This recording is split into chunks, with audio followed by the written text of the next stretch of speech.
We're going to activate the camera here by holding down the shutter button for a second. See, it loads up.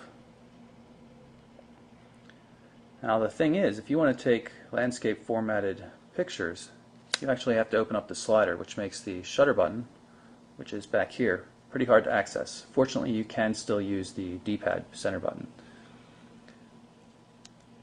In order to get to the settings, you have to go through this odd step of bringing up the menu, hitting settings, and then going through a relatively easy to use menu. If they just brought that up directly, it'd be a heck of a lot nicer. In any event, no focusing, no autofocus, anything like that, so you just press the button, takes the picture. It's a little bit slow, which is probably the reason Pantech added that iPhone-like shutter animation there. Camera works okay for normal pictures with reasonable amount of light, but when you get into shooting with some other settings, let's just change the resolution here, you'll see that it distorts the aspect ratio, which is kind of strange. Take the picture and then look at the shape of the box. You might notice that it changes.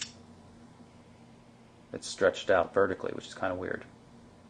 But as long as you're shooting in the full 2 megapixel 1600 by 1200 resolution mode, you won't have a problem with that. One of the things that's really nice with most Windows mobile phones is how easily you can search for contacts. You notice from the home screen here, if we just start typing a name, in this case I'm going to type my own, M-I, start seeing potential matches.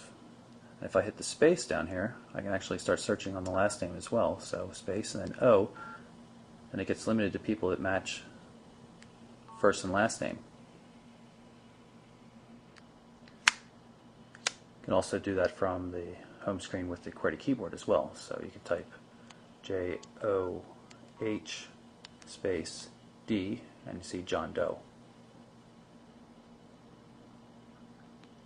You can pull up the contact itself, see what it looks like. You can put a picture in there. Pretty straightforward, stores an awful lot of information.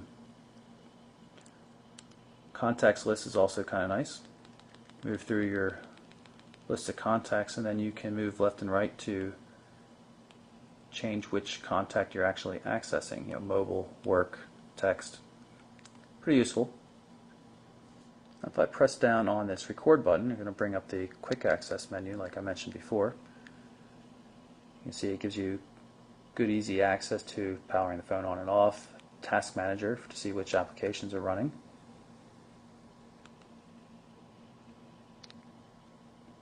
And also for setting profiles.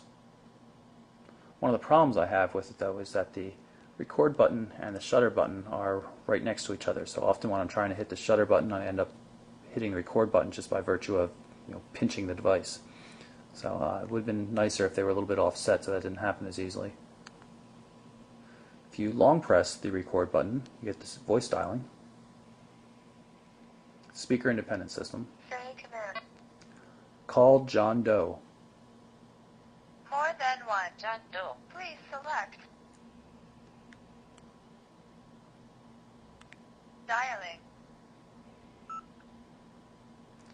Easy enough to bring up a speakerphone when you're dialing. Just go through the menu here.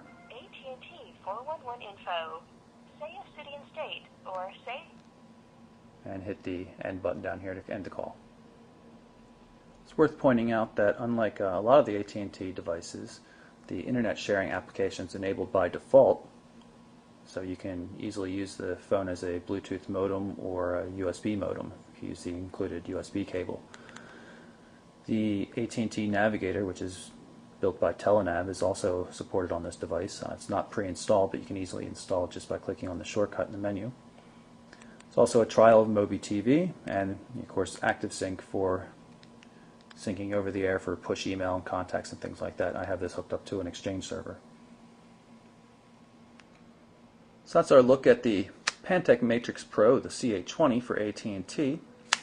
Dual sliding messaging device. Runs Windows Mobile 6.1 smartphone OS.